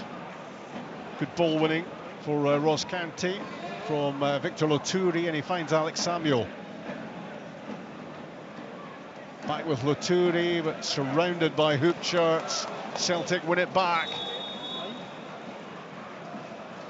And the whistle goes for a free kick. It's difficult to keep up the tempo that Celtic showed in the first half, isn't it? Really, you know, the crowd go a little bit dead. It's down to the players themselves just to keep that ball flowing. But Ross County have made it better.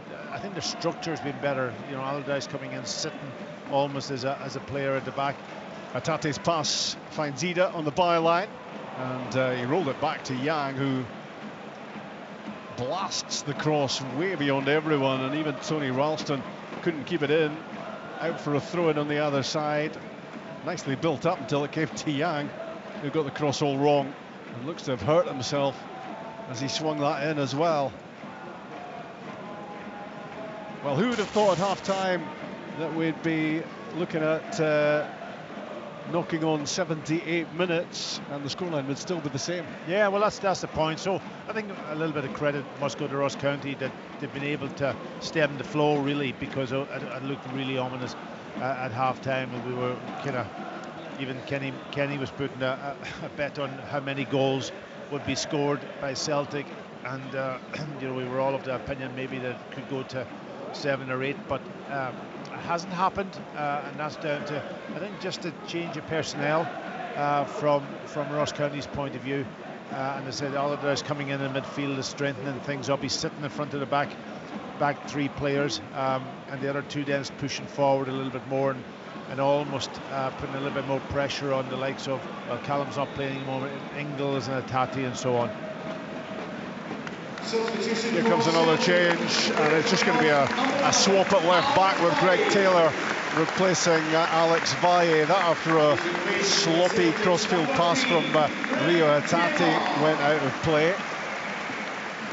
But there's been nothing much sloppy about Celtic today. It's been hugely impressive from them. Ross County have lost 12 in a row here at Celtic Park now, and the overall scoreline is standing at 39-3 in those 12 games.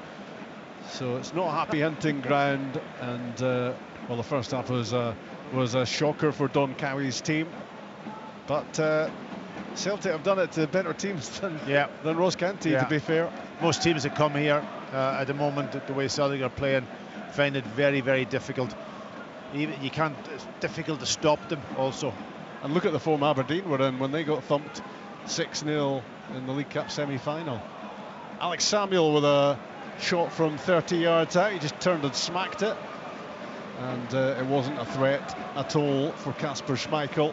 That Manafetti again getting involved higher up the pitch. He's been useful. Yeah, he's done okay. He's done fine. We're inside the last 10 minutes at Celtic Park.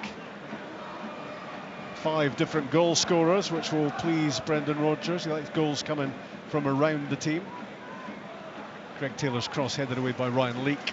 On halfway now with Cameron Carter-Vickers and Liam Scales by his side. Tate gets involved.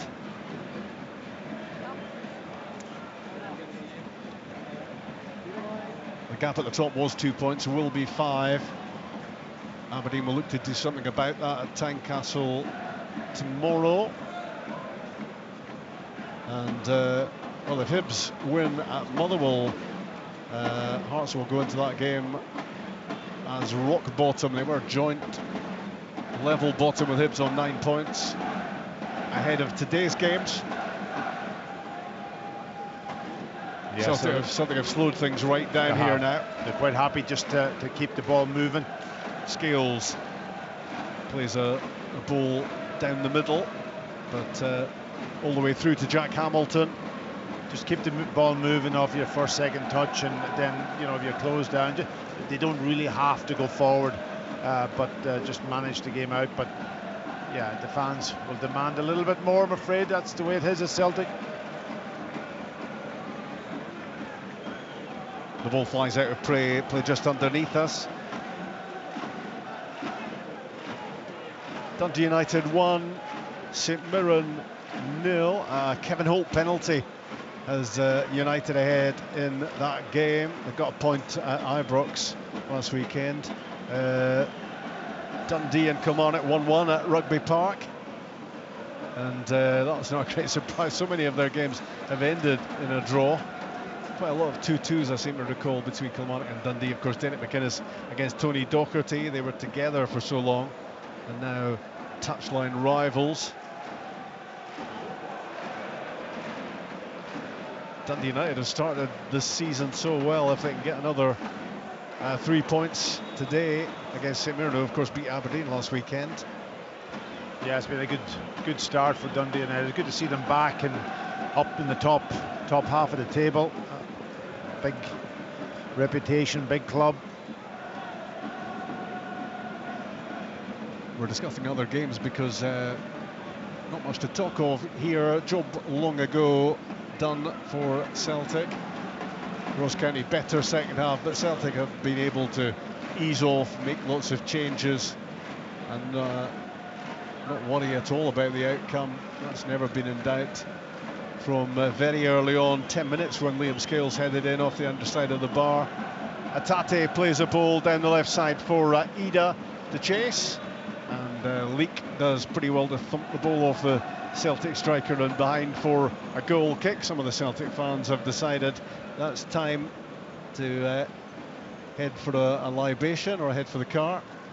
I would say the car. Get back home with this. Yeah.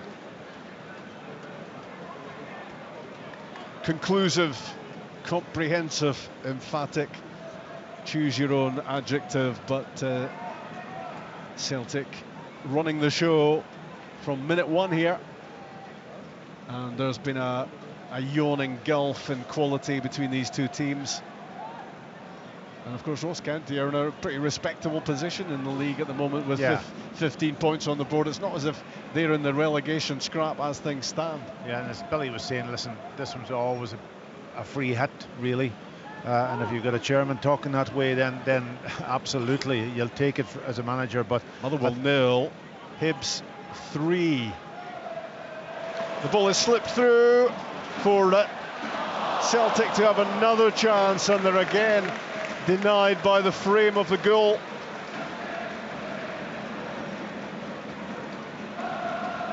And it comes again from Engels this time. And Tony Ralston saw the headlines flashing for him there, 25 yards out on his left foot, and well over the top from Johnston's replacement. Yeah, I think it was Greg Taylor that got in on that first situation, found himself free and almost in the corner of the 6-yard box, and I think off his second opportunity he hits it off the inside of the post and was back out. So that's another chance for Celtic. That's about 4 really good chances they had in the second half, maybe to add to their scoreline, but they haven't been able to do it. Yeah, and first half I guess everything was going in for Celtic. That third Hibs goal, Josh Campbell, Kukarevich and Hoylett scoring as well. And well, that's exactly what David Gray wanted, is a thumping win at Fir Park. Not sure many of us would have seen anything on that level coming from Hibs. No, and listen, I'm delighted for him, because I don't want to see managers under that unbelievable intense pressure, especially Scottish coaches and managers. You know, you've got it was an interesting stat Andy Roxburgh I'll wait till after this and I'll give you this stat. Paolo Bernardo at the corner of the penalty box, swings it in, Leaks diving header away, Ralston with another cross ball in.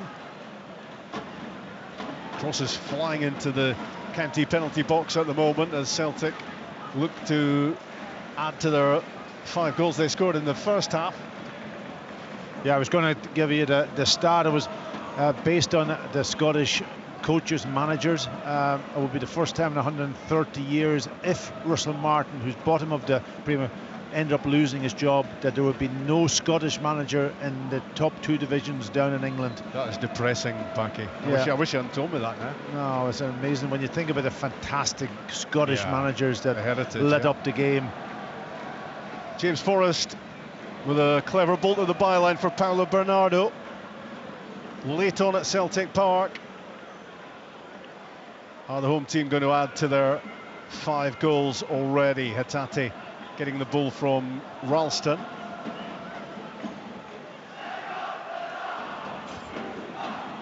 Wide left for Yang against Efete.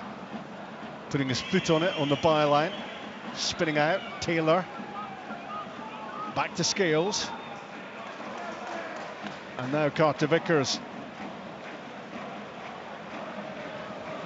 Taylor clips one into the box. Adam Ida on the right foot volley, and that was a flying save from Jack Hamilton to stop 5 becoming 6.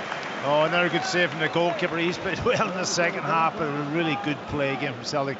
Taylor picking it up and Adam Ida just peeling off the shoulder of the centre half, getting into great position, and then when the ball comes to him, hits it on the volley, but the goalkeeper's nice height for the goalkeeper to make the save, but good save, you've got to say. Cross goal from Hatate, headed back into the mix by Ralston. Canty get it clear. What a ball that was from Greg Taylor. It was inch perfect over the top of Leak to find Ida, and Jack Hamilton has produced a few good saves. Here goes Hatate again, looking to wriggle his way through. Yang jinking in off the left side, onto the right foot. Again, Ross County getting bodies in the way. The ball breaks out, and it's a deflected shot from Engels, spinning behind for a corner. Yeah, Efete again, you know, doing his job. Obviously, Yang cuts on the inside, but he gets his block away, dives in, and makes sure that he does a good defending. I think there's been a bit more determination to block shots, hasn't there, in the second half? Maybe shots were getting through too easily in the first half. There's been a bit more determination to get bodies in the way. Another Celtic corner kick in the 90th minute. Engels fires it in. Doesn't get beyond the county head at the near post. The ball bouncing off Alex Samuel. Ross County looking to counter-attack, but Celtic with the desire to win it back. Am I right in saying that Ross County has had one shot on target? Yep, I would think just the one. Maybe here if they can get up the pitch. Yeah, Alex Samuel, but couldn't find a way through. Celtic steal it back. Atate in the middle of the pitch slips it down the side for Forrest. Engels in the middle of the pitch, 2 minutes being added. Yang on the left side. Engels gets a second bite, gets the break of the ball, in from Taylor. And he was aiming at Ida again. Ross County getting the ball clear. Rick McCowan getting the sponsors man of the match award. He's long since disappeared into the dugout, but he did play a big part in getting Celtic off to a great start with an assist and a goal. You could pick any of them, and yeah. You know, to be perfectly honest, I think that man on the ball now, Scales, coming back. You know, you could argue the point that he could have been down because he's been out of the team and so on, feeling sorry for himself. But no, he's come in. He's a top professional. But it's been a team performance, hasn't it? It is difficult to pick out one player because Celtic were superb. Totally dominant. Team first half. Yeah, totally dominant. Every single player contributed. So we're inside stoppage time at the end of the match as Scales clips one down the middle. And if Ross County are able to take any satisfaction away from this, it will be that they have just about got through the second half without suffering any more damage. They suffered enough first half. Yeah, they've thanked their goalkeeper. He's come up with very good saves. Thanks maybe the woodwork also. But overall, I think the manager will probably pick that up with his players and say that, you know, that's if we could have survived the first half. But I don't think any team, the way the Celtic played in the first half, could live with them. I know that the first two goals you might criticise set piece and the deflection, but after that Celtic were really rampant and very difficult to stop.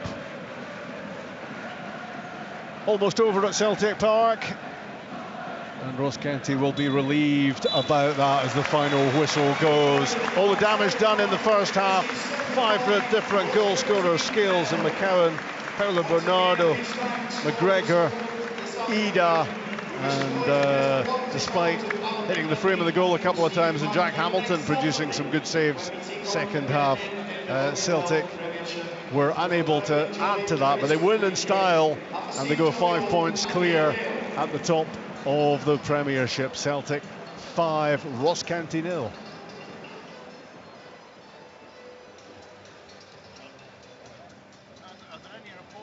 He's